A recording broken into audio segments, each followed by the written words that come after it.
Good morning and welcome to the SMS News channel. I am Sabrina, your host, and this is another video of unpopular opinions about black artists in the industry.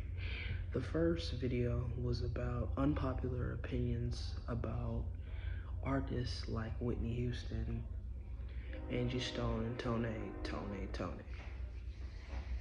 So we were talking about the people that basically passed away, and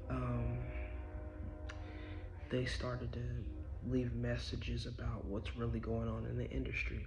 So I'm gonna start out with somebody that, even though she's still alive, she made a big statement about this.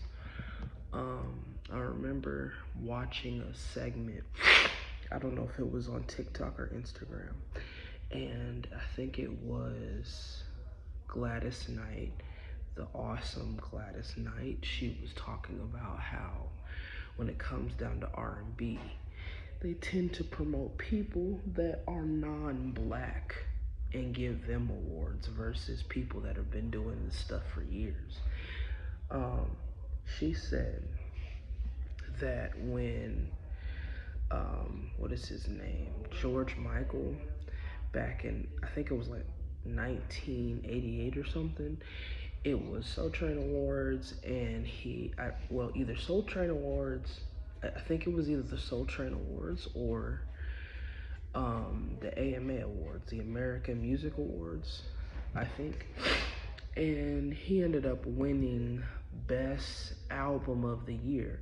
So basically she was saying, no shade to George Michael, but had it have been Bobby Brown, he wouldn't even got that award. And he's been doing this stuff for years, since he came out, and like since Telephone Man, since all the other songs. I don't really, and now mind you, I was born in the 90s, so a lot of the music that I know of, it's because I either studied it now as an adult, or I know about it because it's in my news feed or For You page or whatever the situation may be. So if I don't get the right songs and say the right things, please forgive me. I'm still learning. As I can say, it's just sad, to be real. Forgive me for the background noise, but the thing that I noticed when she said that, I think it's automatically true, because when I look back and think about it, when we talk about people like Whitney Houston, the type of music was not like as ethnic as other people. So like Angie Stone, she did like neo soul. So most of her music, she was popular for that soulful R&B flair sound. And like No More Rain, Brother, and some other songs that she was famous for. So the thing about it is, with Whitney, most of her music catered to a different audience. So, the audience that's non-black. So when you have songs like I Wanna Dance with Somebody, or Where Do Broken Hearts Go, I can understand why they kind of booed her, but I don't get it, because my thing about it is, she was a black artist and she had great music, boom.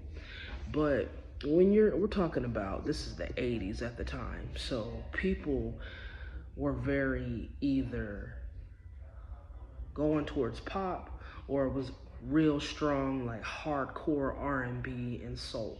You know what I'm saying? So when you see a woman like Whitney Houston and she's young and she's doing things, it's like they literally declared that she was singing white, because they were like, she doesn't do things that appeal to us. So I felt like that was another strike, like how I said last video, where I said they kind of made it seem like she wasn't black enough, because she, first of all, looked a certain way, and they just made it seem like the stuff that she was doing wasn't for us. when I think she tried the best she can, but if you're at a label like Clive Davis, like Arista Records, you do what your record label kind of tells you what to do. And I think with her, that's probably why her platform got recognized higher than some other artists. And I think it's stupid because black artists, I feel like, should be on that level, period, whether they go soul, R&B, or pop. But with Whitney, because she had a backing that a lot of people didn't have, because Clive was very powerful. He could get any song that he wanted. If he said he wants this song for her, she got it for him, or he got it for her. And as long as she played by the book. But I noticed a lot of them, especially Angie Stone, before she died, was talking about how Columbia Records, apparently, um, either Columbia Records, what am I trying to say? The other record is Urban Records, was holding some of her funds, and she was complaining about that because she only got like a certain amount, and that's another thing. So some people also assume, just because you have a following or a backing, that people are paying you correctly. If you're talking about 80s, 90s, or even early 2000s, that was never the case.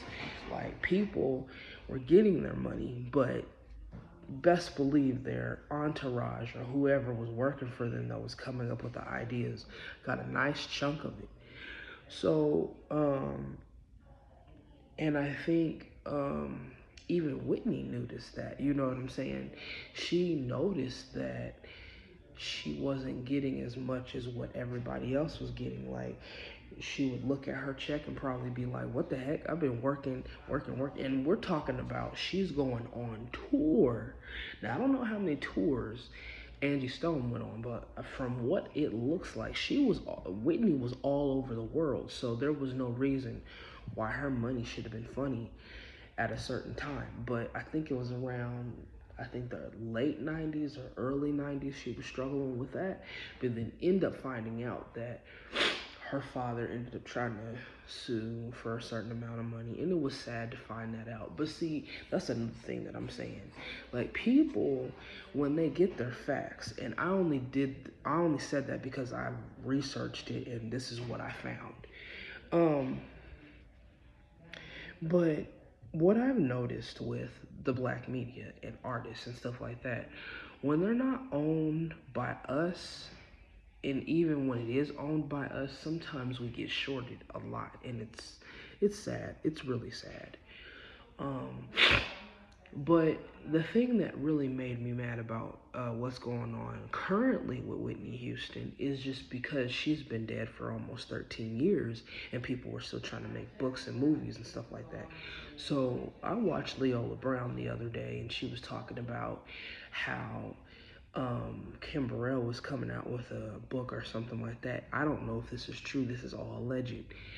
However, if that was true, it'll probably just be based off how she's viewed Whitney Houston. Like, the Whitney Houston people didn't know, because I remember on a interview, BB Winans was talking about, there's all these many sides to Whitney Houston, but y'all don't know this side. We knew the loving and caring and giving Whitney Houston, and he went into detail. Okay, fast forward to the present.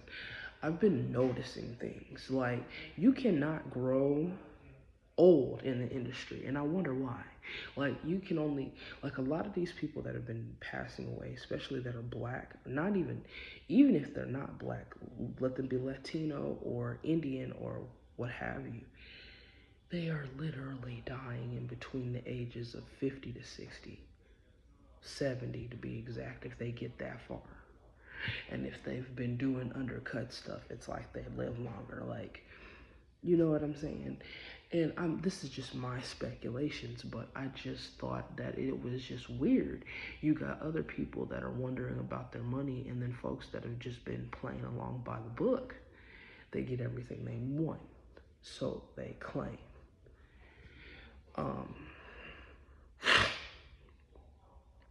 and you almost wonder if that was the case, then why is it so much confusion when it comes down to the label? Why is the label taking up so much money? Well, that contract. And if you don't have the right person backing you up, especially if you're young and you don't know what you're doing, most times you get a really lame contract. Now, some people would end up getting a lawyer to break down if they have enough money to understand, help them understand what's in the contract, right? And 9 times out of 10, either the label has given them a lawyer that works for them, or most times when they find out that the artist has like some type of lawyer that's outside of the industry and they're just working for them, they usually get bought out when they try to fight for them, and it's sad. But it just makes you wonder, you know what I'm saying? Like, I do notice that when black people try to get awards for stuff, even if it's just Beyonce, like, people were heated. When I tell you heated, they were aggravated that she won Best Album Award for Cowboy Carter. And I'm saying, what does it matter? Because black people do country music as well, but when it comes down to R&B and soul, you guys want us to be okay with the Adeles and Sam Smiths of the world. Now, mind you, I love Sam Smith and Adele, but we're talking about demographics among black people and how basically in the industry they get cheated. And then we end up finding out months or weeks later, either after they die, this is what was really going on in the background.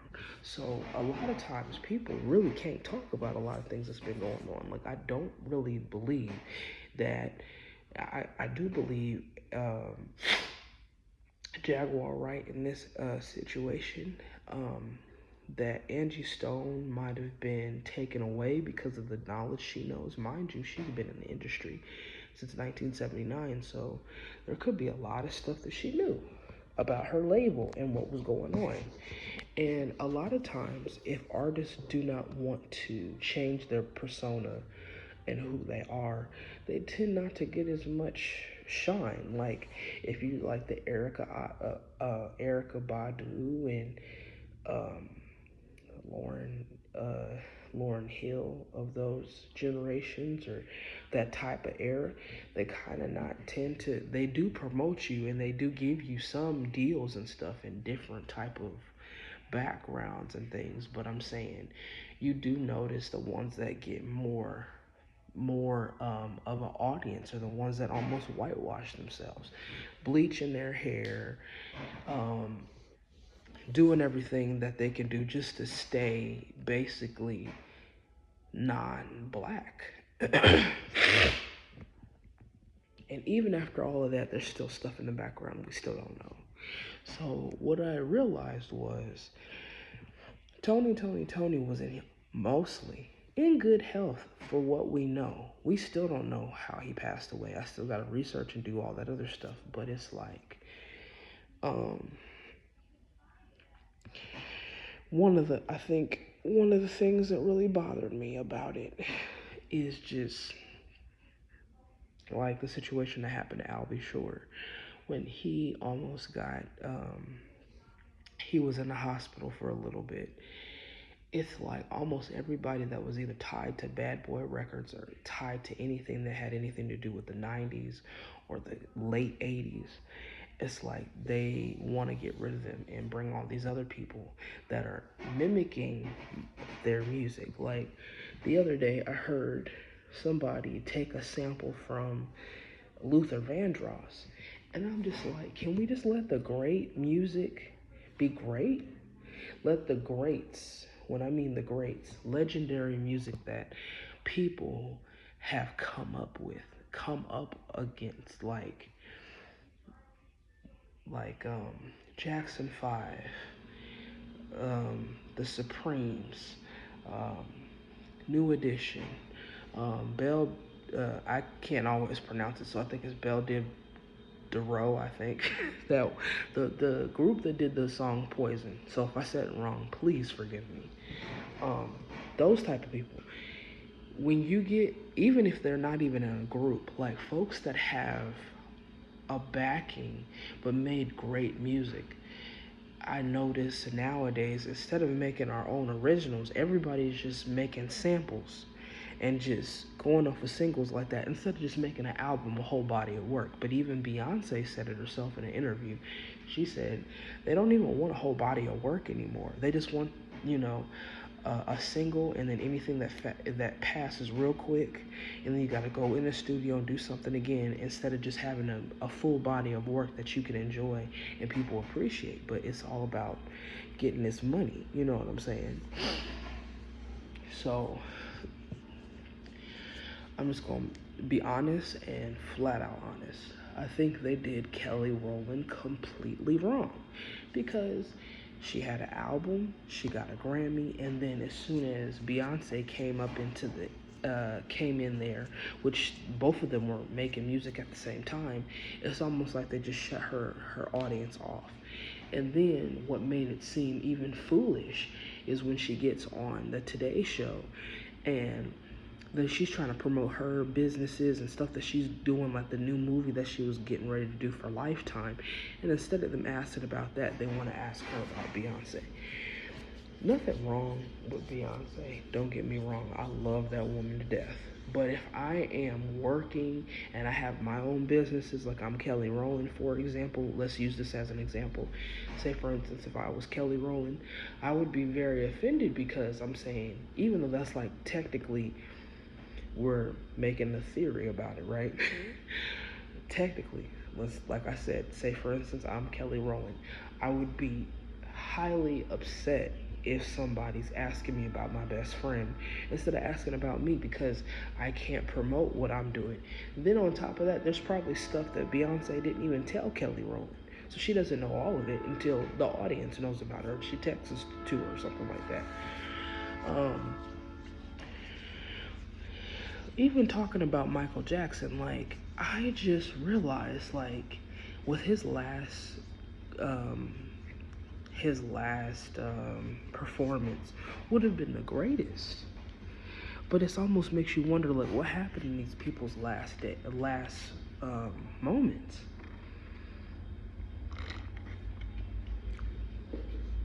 And who is taking these people out?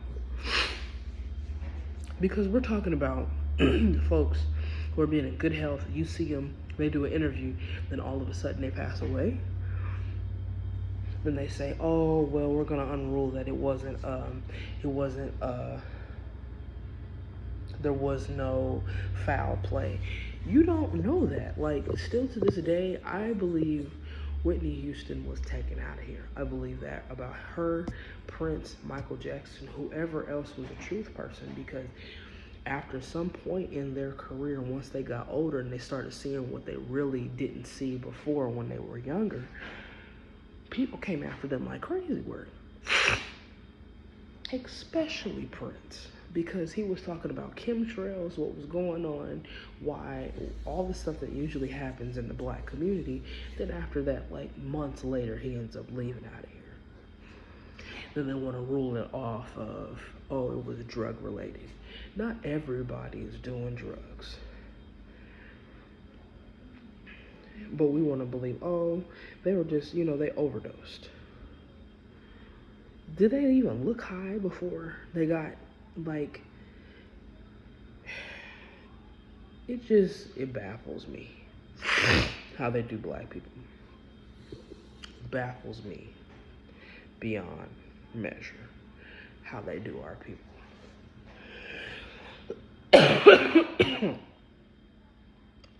But I wasn't going to be before you long. I just wanted to talk about a few things.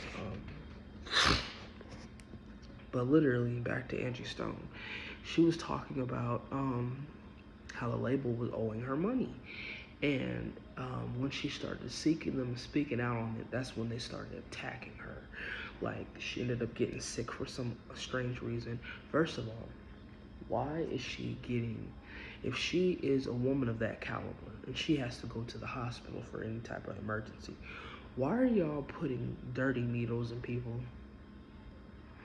If you use a needle once, you're supposed to put it in the sharps container, the biohazard container, so people can remove it safely.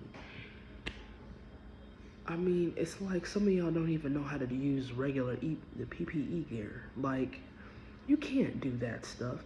But like I said, in the industry, when you got devilish people that you working for, anything and everything happens. Like, I didn't understand how J-Lo got that famous, to be honest with you. I didn't understand how she got that famous because most of her songs were stolen from other artists.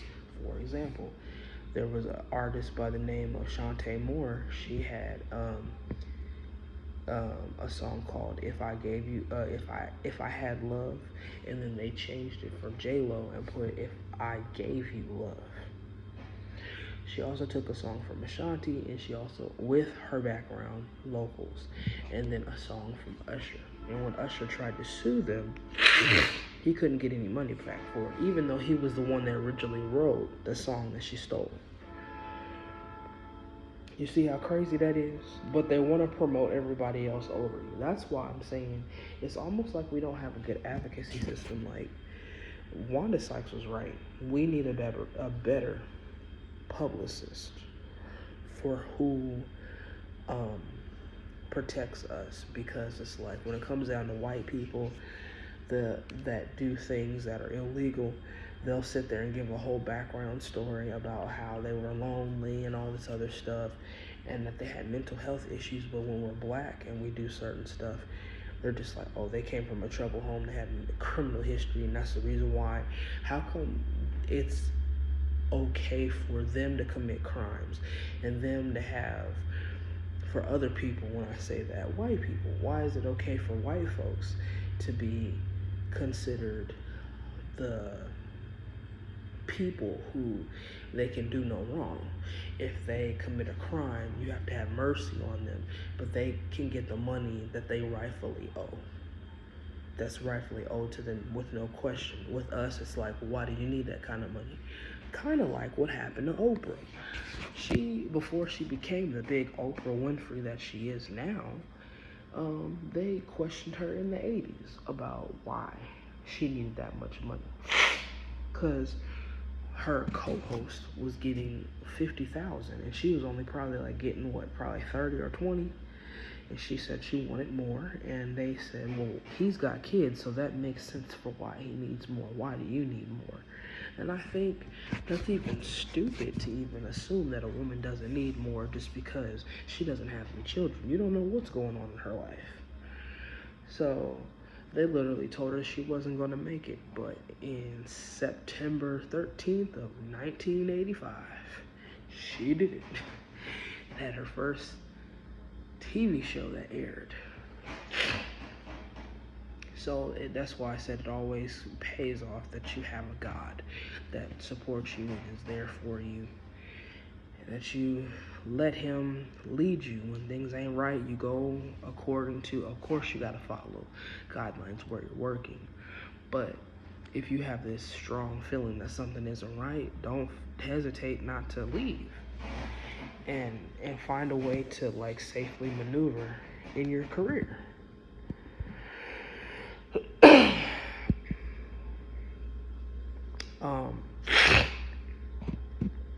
But yeah, and it goes like that. It does.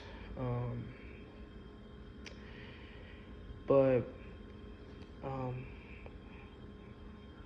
like they'll sample stuff from an original artist and be fine. Like, and think that it's fine. Like, I'll never forget when Robin Thicke got in trouble for Blurred Lines because he took the beat of the song from a Marvin Gaye song, and his family was livid, and they won the case.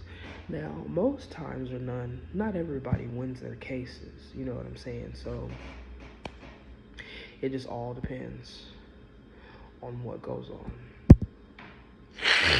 It all depends. It all depends on what happens. So,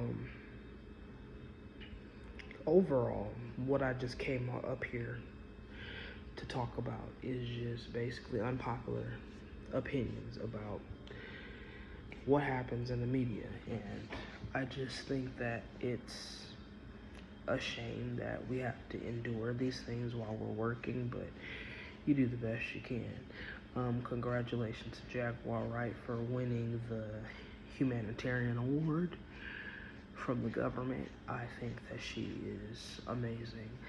I think it's crazy and very sad that the lawyers of Diddy quit at the last minute. But at the same time, I can understand why if they understood what he really did, and it's like kind of hard to represent somebody that did some things like that.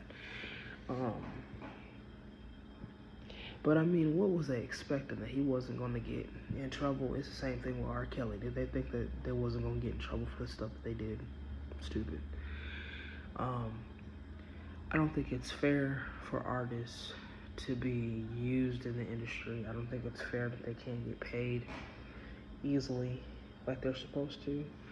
But when you do these type of crimes, it makes it hard for you to plead your case. Like, you guys doing this stuff, like, let me just be real, sex is not that deep that you gotta ruin other people's lives like that.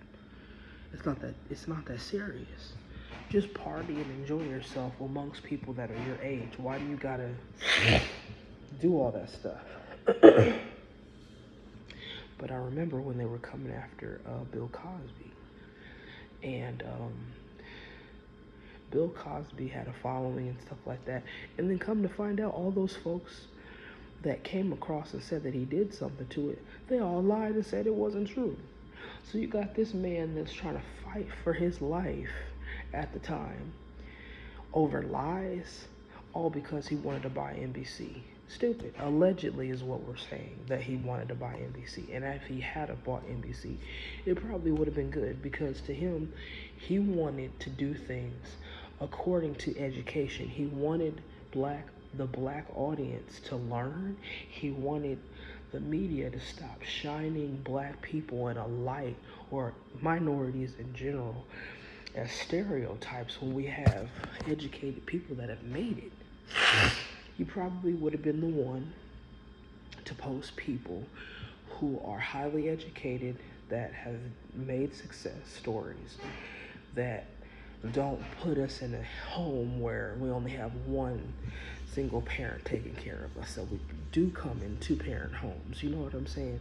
A lot of people don't want to market off of us. They like the baddies of Atlanta, Real Housewives, and they like the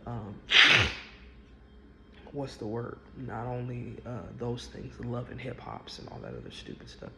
When they realize that their audience likes ratchet stuff over education, over people making a difference in this world, they market off of whatever crap they think is necessary. And I'm not saying Love and Hip Hop is not a good show. It's just it shows our people in a bad light at times, and it would be good to be able to show it, kind of like Teen Mom. We're not gonna glorify teen pregnancies like this and just make a whole TV show, but they did.